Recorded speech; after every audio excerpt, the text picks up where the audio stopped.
Hello! Cette semaine, on va travailler principalement le tournage et du coup des pièces fermées, donc notamment des vases, des pièces boules, des boîtes, et on va aussi faire des cruches, des pichets. Donc là, je vais vous montrer, on est avec Isabelle Daucourt.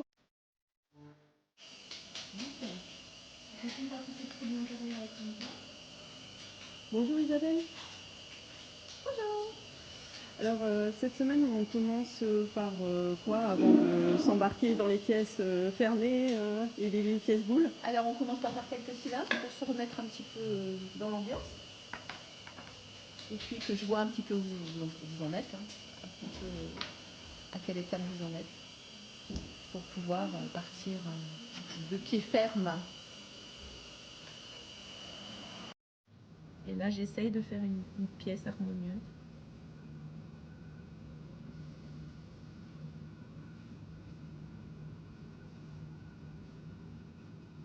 Un petit cylindre.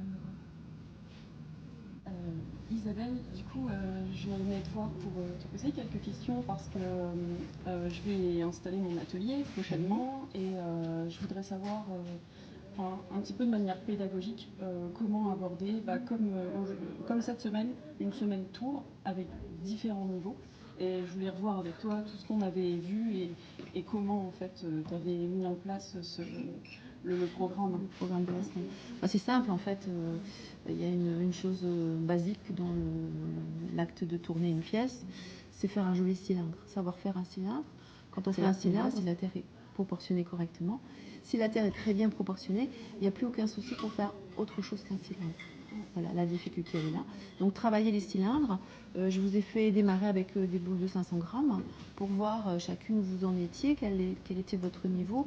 Parce que comme on s'était déjà rencontrés il n'y a pas longtemps, j'avais vu un petit peu qui avait un peu plus d'expérience et qui était plus à l'aise. C'est difficile la poterie, c'est difficile de tourner. Donc j'avais un peu capté déjà qui était un peu plus à l'aise. Donc le but c'était de voir chacune tourner, de voir la progression du travail, la montée de la terre. En découpant les pièces, on regarde bien s'il y a des faiblesses et c'est comme ça qu'on analyse le travail de chaque personne. Et du coup après, quand on a vu un petit peu les différents groupes de niveaux, Ouais. en tout cas les différents niveaux, là tu t'es lancé sur... Là je me dis, voilà, toi tu vas avoir du mal à passer, pas toi particulièrement, mais je vois la personne et je me dis, bon, cette personne-là aura du mal à passer 700 grammes, on va rester un peu plus sur 500.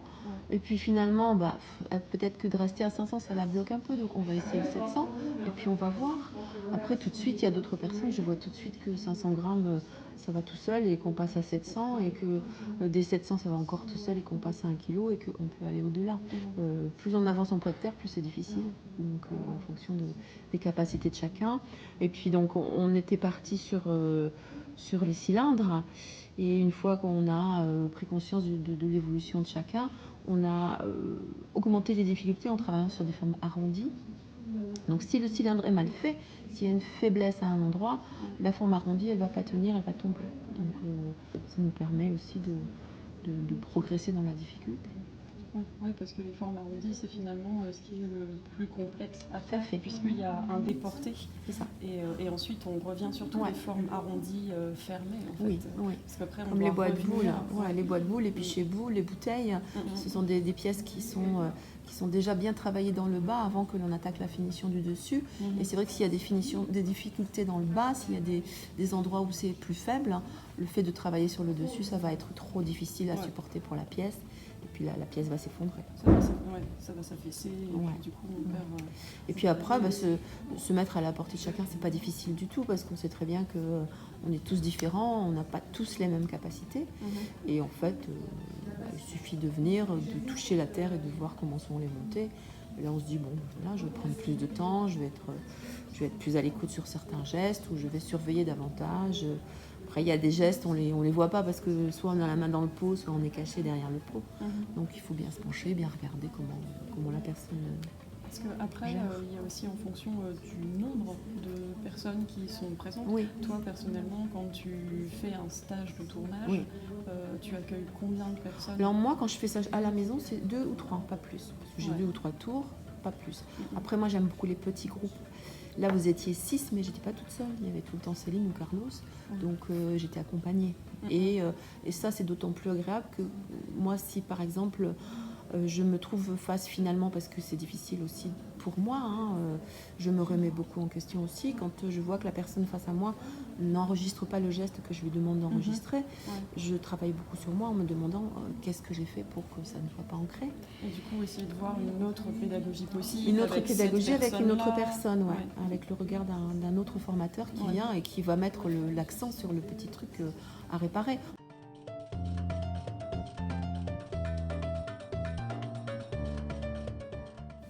Et quand du coup tu es toute seule chez toi avec deux trois personnes, stagiaires et du coup il n'y a pas la possibilité d'avoir un autre formateur. Oui. Comment en fait tu as différents types de pédagogie? Non, je suis juste moi. En fait, je me mets de l'autre côté et je me dis voilà comment moi je vais recevoir ce qu'on va me donner. Donc je l'envoie de la façon dont je serai en mesure de le recevoir. Le conseil, c'est comme si c'était un conseil que je donnais à moi il y a 20 ans quand j'ai appris à tourner. J'essaye de marcher comme ça. Ça reste dans l'ordre de l'humain. On essaye toujours de faire au mieux, quoi qu'il en soit. Puis moi, c'est mon but. Moi, je ne fais pas donner de la formation pour démoraliser les gens ou leur donner envie d'arrêter. Le but, c'est qu'ils progressent. Si vous pouvez travailler la barbotine, c'est vachement bien. Donc là, on est fermé. Maintenant, il faut juste... on fait joli avec le doigt comme je viens de montrer, ou avec la carte. Et là, on a fermé. Donc une fois qu'on a fermé, on a la force de power. Le pouvoir est en vous. Donc là, vous faites ce que vous voulez. Une fois que c'est bien fermé. Ici, vous avez travaillé, vous avez bien réfléchi à votre épaisseur. Ici, vous êtes monté, vous avez fait quelque chose de régulier, de lisse. Vous avez bien proportionné la terre. Ici, sur l'épaule, vous n'avez pas de faiblesse. Donc là, tout devrait bien se passer. S'il y a la moindre petite faiblesse, c'est fichu. Et puis là, on finit un peu comme on veut. Donc, je ne sais plus quelle était la forme, c'était tout simple. Ouais, c'était avec un col haut. Enfin, un grand col. Donc ça, vous le décidez au moment du tournage. Plus vous laisserez de terre en haut, plus vous aurez la possibilité de travailler le col. Arrive un moment, il faut s'arrêter parce que ça ne peut plus.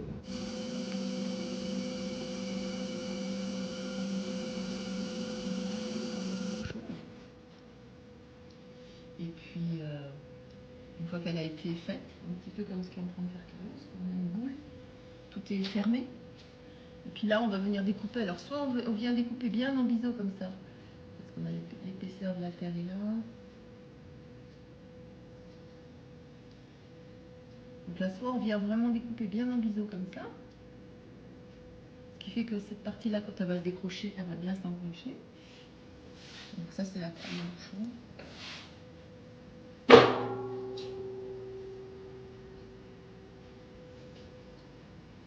Vous me suivez? Il y a à peu près ce que je fais. Donc là, c'est un peu plus difficile parce que quand on arrive au moment du tournage, quand on arrive en haut de la pièce, il faut faire une redescente de la terre et puis faire une espèce de petite encoche, que le bouchon vienne se poser dans l'encoche. Donc comme ça fait une jolie pièce quand on la voit finie, on ne voit pas de délimitation. Vous avez juste à prendre un peu d'eau et à venir pousser de l'extérieur.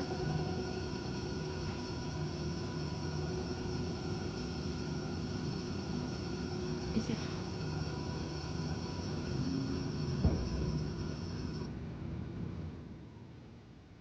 Et la forme du couvercle, on la donne après au tournassage? Alors on l'anticipe. Selon la quantité de terre, on n'aura pas la même possibilité, donc on anticipe. Donc on est monté un petit peu en cône inversé comme ça. Et là, c'est pareil, le geste il est à peu près la même ici, à peu près le même que tout à l'heure. Il faut juste pincer ça.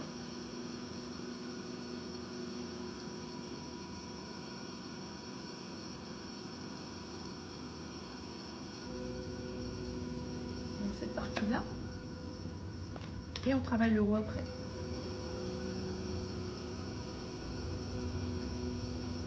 C'est un peu comme un bouchon fermé. C'est comme si tu faisais une boîte d'un coup.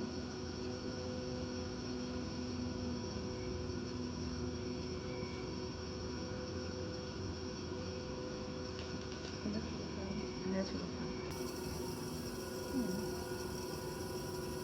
Tu peux même jouer parce que tu peux dire tiens, je vais garder la terre pour faire le petit Ça bouton. peut faire un poignet comme les tagines. Ouais. Ça peut faire Un petit bouton. Moi je fais jamais ça, mais c'est totalement faisable, hein, vous voyez. Le bouchon il est fait. En fait, il y a presque moins de travail. C'est la fin, tu fais ce que tu veux. Ouais. Et il y a presque moins de travail de tournassage si on se débrouille bien. Parce que pour avoir ça, tu peux pas faire même en tournassant. Après, c'est ce que tu disais, tu rajoutes. Un petit bouton. Si tu peux rajouter le bouton. Oui, mais c'est du rajout, enfin, je veux dire, c'est en deux temps. C'est un travail de plus, là c'était du premier coup.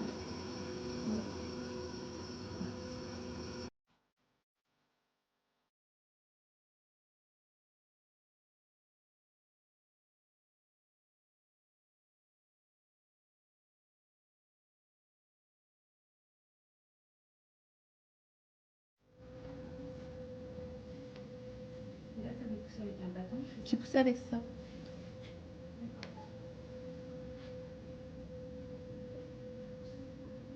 Avec le bouchoir en bois. C'est